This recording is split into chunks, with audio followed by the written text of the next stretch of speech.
Kirkuk, norte de Irak. Una ciudad de población mixta kurda, árabe y turcomana que en este momento es uno de los principales puntos de conflicto en el país. Kirkuk produce 1 millón de barriles de petróleo diarios. Esta riqueza es fundamental para los árabes suníes de Irak, cuyo territorio carece de recursos naturales o agrarios.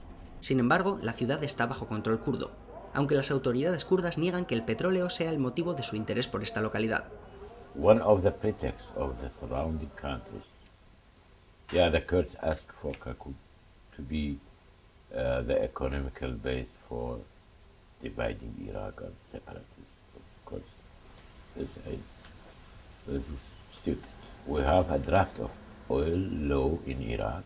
In this draft says the Iraqi oil belongs every Iraqi and for every Iraqi.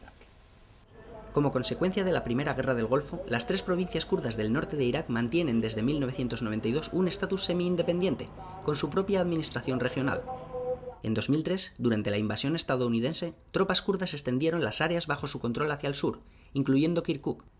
Desde entonces, la ciudad, así como otros territorios, se la disputan el gobierno regional kurdo y las autoridades centrales de Bagdad. El enfrentamiento entre comunidades ha producido numerosos muertos en los últimos años. Durante la realización de este reportaje, la policía nos escolta. Aunque los niveles de violencia sectaria son inferiores a los del resto de Irak, los coches bomba y los ataques son frecuentes, sobre todo por parte de radicales suníes. Estas imágenes pertenecen a los 3 coches bomba que en julio de 2007 acabaron con la vida de 87 personas, el peor atentado en la historia de Kirkuk. Nos encontramos con Abu Ibrahim, líder del bloque nacional árabe de Kirkuk. In Kirkuk, Arab not say Kurdish our brothers. They say our element. We are people of Iraq, and it is very necessary to live together. En este estadio se vuelven a pintar las líneas del terreno de juego. Durante varios años ha estado funcionando como campo de refugiados. En la época de Saddam Hussein, el régimen aplicó una política de arabización forzosa en el Kurdistán. Decenas de miles de kurdos fueron expulsados de estas regiones, mientras que numerosos árabes pobres de otras zonas de Irak eran traídos aquí contra su voluntad. Desde 2003, el gobierno regional kurdo ha puesto en marcha un programa de retorno para aquellos kurdos que lo deseen. Los que no tenían donde alojarse eran instalados aquí. El gobierno kurdo llama a este proceso Programa de Normalización Demográfica.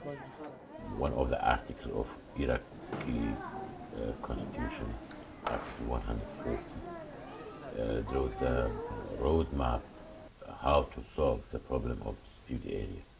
Normalization, because Iraqi regime tried to expel the people. We call them internal displaced people. Sus detractores, en cambio, denominan al proceso kurdificación y afirman que su objetivo es alterar la demografía de Kirkuk a favor de los kurdos, de cara a un próximo censo y un referéndum que decida el futuro de Kirkuk. En todo caso, el gobierno kurdo sigue teniendo la situación bajo control, como demuestra la reapertura del estadio al deporte. ¿Debe Kirkuk integrarse en el Kurdistán? Preguntamos a sus habitantes. كركوك مع كردستان ولا مع كردستان نعم. جميع حقوق الشعب الكركوكي محفوظة مع كردستان. كركوك مع كردستان. أنا أحب أعيش ويا كل عراقي شريف سواء كردي أو عربي أو شيعي أو ولا نعرف هاي الشيعة والسنة إلا من الاحتلال وجاي. إحنا ما كان أكو هذا الشيء موجود. If we win the election in Kirkuk, 85%, we are not ready to govern Kirkuk alone.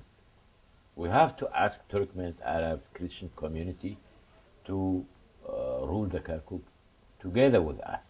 We need law with more grants for the futures of the Arab and how we live in Kurdistan.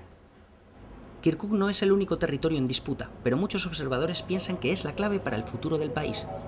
The goal, the target is not Kirkuk. They try to misuse Kirkuk to disrupt that relationship between Sunni Arabs around Kurdistan region to make a trouble between them. En las semanas anteriores a las elecciones iraquíes de marzo de 2010, los atentados sectarios en las áreas en disputa no han dejado de cobrarse vidas. De no encontrarse una solución estable, la violencia puede dispararse en estos territorios, especialmente en Mosul y, por supuesto, en Kirkuk.